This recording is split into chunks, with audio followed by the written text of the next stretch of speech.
What's up, chess player? Today I want to share with you an amazing games that you're gonna regret if you're not gonna see it, and it's gonna be very instructive how you should punish your opponent for not developing the pieces. Remember that development is the most important thing in chess in general and in opening in particular. So as fast as possible and as active as possible, all of the pieces you should develop, and let me show you what you should do if your opponent is not doing that. So the game started with d4, knight f6, c4, c5, and d5. And here b5, the Benko gambit, an incredibly active opening, and the idea is here to sacrifice the pawn just to get more activity on the queen side, just to, after takes, play a6, open up b and a file, and then bring all of your pieces there and just try to outplay your opponent positionally, even though you're just a pawn down. But I didn't want to go into that territory because, of course, my opponent is playing this opponent for a long time, so he knows what to do there. I wanted to play queen to c2. The purpose of this move is not only to protect the pawn. If he takes, I don't just want to take, because the queen on c4 is kind of weird, and you should avoid, of course, making a lot of moves with the queen in the beginning of the game. What I want to do is, after takes or something else, I want to play the move e4, and that is why the queen is so important here, protecting the square. Why queen to c2 and not, for example, knight to c3? Well, because in this case, you could play b4 as black and just attack my knight, and once again, I'm not going to be able to play e4, and I'm going to break the rule of making just one move with one piece, which is, of course, very important in the opening. So queen to c2. Now my opponent played b4, which is objectively the best move according to the engine, so I assumed that he knows what to do, because if you don't know that b4 is the best move, you are hardly gonna make it, because it seems like you're just crashing your own idea, which is to open up the files now. Now no file is opened, and you're giving white the time to control the center. What else would you wish for? But for some reason the engine prefers this move as black, so I'm playing here e4, d6, and f4. I mean, there are, of course, different ways to continue, but I just wanted to get as much control as possible. And also now the plan for me is very simple. I mean, I just want to make e5 possible at some point. Maybe not immediately, because my king is still in the center. I haven't developed any of the pieces. In fact, look at my positions. I only make moves with pawns now and the queen. I mean, that's the opposite of what I teach you oftentimes. But, well, sometimes you need to break those rules. They say the first year in chess, you learn those basic principles, but the entire life afterwards, you learn how to break those principles in the right moment, of course. That is much more difficult. So, queen to c2, now f4, I'm preparing the move e5, my opponent plays e6, which is a very typical idea in the Benoni defense when you play c5, d5, and e6. That is a starting position of the modern Benoni defense, trying to exchange here and then attack in the center. But there is one little problem. I mean, black's king is still in the center there, so it's very dangerous to open up the position, to open up the center if your king is still there and you haven't developed all of the pieces.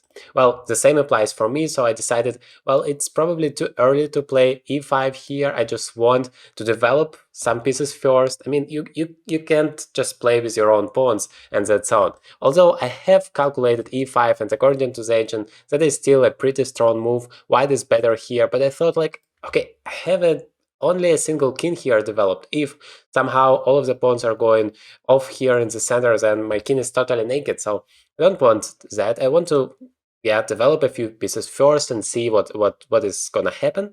I was expecting something like, I don't know, g6, bishop g7, because that's a very typical idea, to put your bishop along the long diagonal.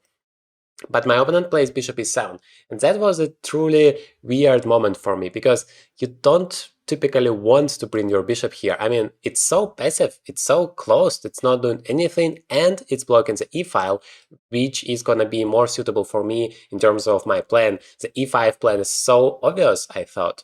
But apparently it wasn't for my opponent. By the way, pretty strong opponent, around 21, 100 rated player, so yeah. Bishop to d3, developing another piece. Here, once again, I was going for e5. I was trying to calculate, evaluate the position afterwards. But I thought, well, why should I be in a hurry? I can just bring another piece. And if you make castles, which is a typical developing move which you want to make sure that your king is safe, well, guess what? your king is not safe here because I'm playing e5 now, and look at those pieces that are suddenly just getting ready to crush the king, starting with bishop takes h7 check once this knight escapes. So I was prepared for that, and my opponent played h5, apparently trying to say that, well, now there is not going to be any problem with the h-pawn. But you know what? Sorry, guy, but you cannot play chess like that. You cannot just make random pawn moves on both sides of the boards and expect it to work. Meanwhile, your opponent has prepared everything in the center, and now I thought, well, enough is enough. I'm gonna go forward, I'm gonna crush you, I'm gonna play e5.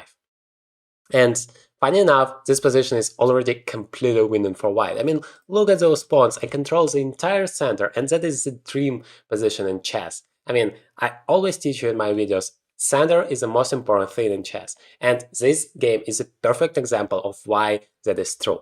I mean, there is literally no move for black not to lose a material, because not only all of those central problems, the king here, which I can get to if you exchange the pawns here, for example, but also this entire diagonal is completely open, so I'm gonna win the rook here. For example, if you, I don't know, go somewhere with a knight, I can just play bishop e4, and there is literally no way to save everything. I mean, what can you do? Bishop b7? I'm gonna just take here, and then I'm gonna take on f7, destroy your king, and I'm even a pawn up. I mean, that is a completely deadly lost position for black. The engine says it's +6 here. Otherwise, if you take here, I don't know, bishop d5, captures the entire rook completely for free, and there is no way to save because none of the pieces are developed. That is the point. If you don't develop your pieces, you're losing it. So I hope that's going to be a very good lesson here for you. My opponent decided at this point to just take the pawn on d5 with a knight, sacrificing the piece because it's just too late. You can't save anything anymore.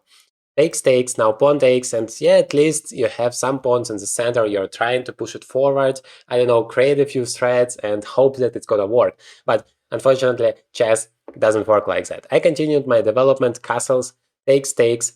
I thought it's important to take with a pawn because it controls so many squares, and also I'm opening up the f-file. And so if you ever gonna castle short side, then you're gonna be in trouble. But my opponent had a different strategy. He played queen to b6, threatening here queen to, I mean, c4, giving a check and winning the bishop. By the way, I think and I thought throughout the game that c4 was a better way to just create those threats immediately than queen to b6 check, because now after queen to b6 I have bishop e3 and I am blocking the entire diagonal, and you're basically never gonna play with c4. You only need to, I don't know, relocate the queen somewhere to make it possible. So that is kind of a weird setup here. My opponent played bishop to b7, apparently trying to castle long side. I played queen to f2. Now I'm prepared for everything.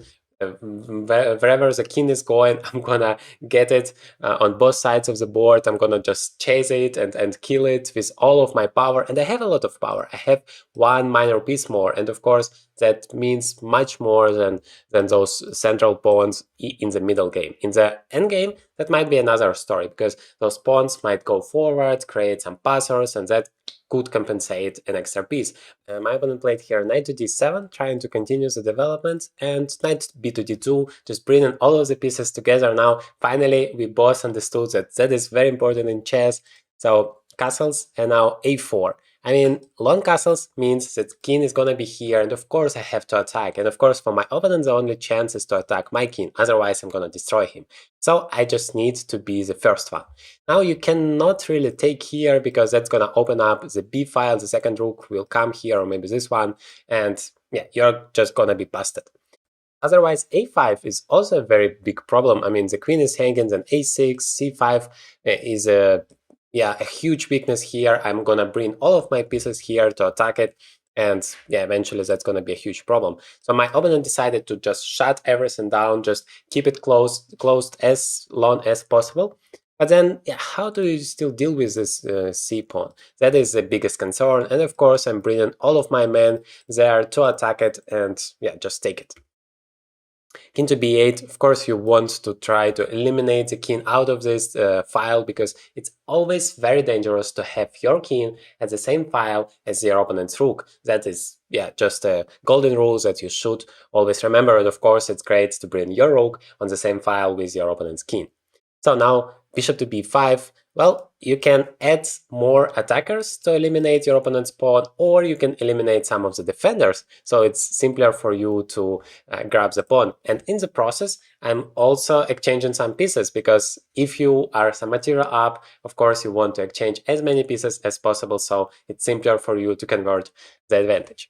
So bishop b5, now d4. My opponent wants to get some initiative, of course. So he opens up the bishop here, he attacks my bishop and makes sure that, well, this c5 pawn is not a problem anymore. But the huge drawback, the huge downside of this move is that you're weakening the c4 pawn tremendously, and of course that's gonna play a huge role. So I'm playing here bishop f4, by the way, creating another threat, of e6, discovered check, so king to a8, just going away out of it, and now knight to c4. I mean, look at this position. Isn't that a dream one? All of the pieces are participating, everything is active, and I'm just destroying here. So queen to a7 and e6. Now sacrificing this pawn just to open up the bishop, get to the c7 square where the bishop is going to be tremendously strong. Knight f6, I mean, you can take, but it doesn't really change anything. My opponent just tried to be finally a little bit active, and you could see that the attack from black side here is just too slow, too weak, too slow. Okay, bishop to c7 with a double attack, attacking the rook and the pawn, knight to d5, sacrificing yet another exchange here. I just took it on a f7, and now something beautiful happened. Knight to f6, knight to e5. I'm just not afraid of anything I'm saying. As long as your queen is on a7, you can never create any problems for me. So I'm gonna go forward. Knight f4. And of course, there are different ways to finish this game. You can just step back with a queen or something, but I decided that such a beautiful game deserves a beautiful ending. So what did I do? I sacrificed my queen. I played here f8 queen, promoting my pawn, and well, you can take this queen, but then I'm gonna just take this bishop, attacking the rook, and it's very important not to touch your king here. That was my only concern here, because if you play king to h1, there is bishop takes g2 and the queen is going to be lost. Although, according to the computer, it's still an incredibly winning position for white, plus 10 here. I mean, that's amazing. But of course, I didn't want to do that, so here I would have just taken the knight and the game is over. So my opponent decided to instead take this queen, but then I'm once again continuing sacrificing my queen. I'm saying, just take it, I don't need it anymore in my game, I just want to take the entire set of your pieces for the queen. So takes. Now there is no way to block the check except for bishop to c8. I'm taking it, king to b7 and rook e8. And that is the most amazing final position I have ever had in my chess career. My opponent resigned here, even though he has a queen. But how many pieces do I have for it? I have 2 rooks and bishop and knight. I mean, that is so amazing. And on top of that, I have like 25 threads here. Let's count it together. I have rook e7, and you have no way to save it. I mean, yeah, the queen has no moves, literally no moves. And the king can only go to c7, which doesn't stop rook e7. Then I have bishop to c6, followed up by rook to a8. I have knight to c6, attacking the queen, just winning the entire queen. There is no way to save it. And on top of that, this knight would be also hanging in the end of the day. And if it's not enough, I can also bring another rook here along the f-file and just deliver a checkmate. I mean, that is so amazing here. Hit the like button if you agree with me. I hope you have found this game very instructive for you. Let me know in the comments if you did and what you think about it. And I see you in the next one, the round number 5. I'm gonna be back with recap. That was another very amazing game. And here, wait. Yeah, somewhere here, you're gonna enjoy an incredible game that I have played as black pieces, completely dominating my opponent's field with just one knight. I mean, that is just a positional masterpiece. Definitely take a look at it.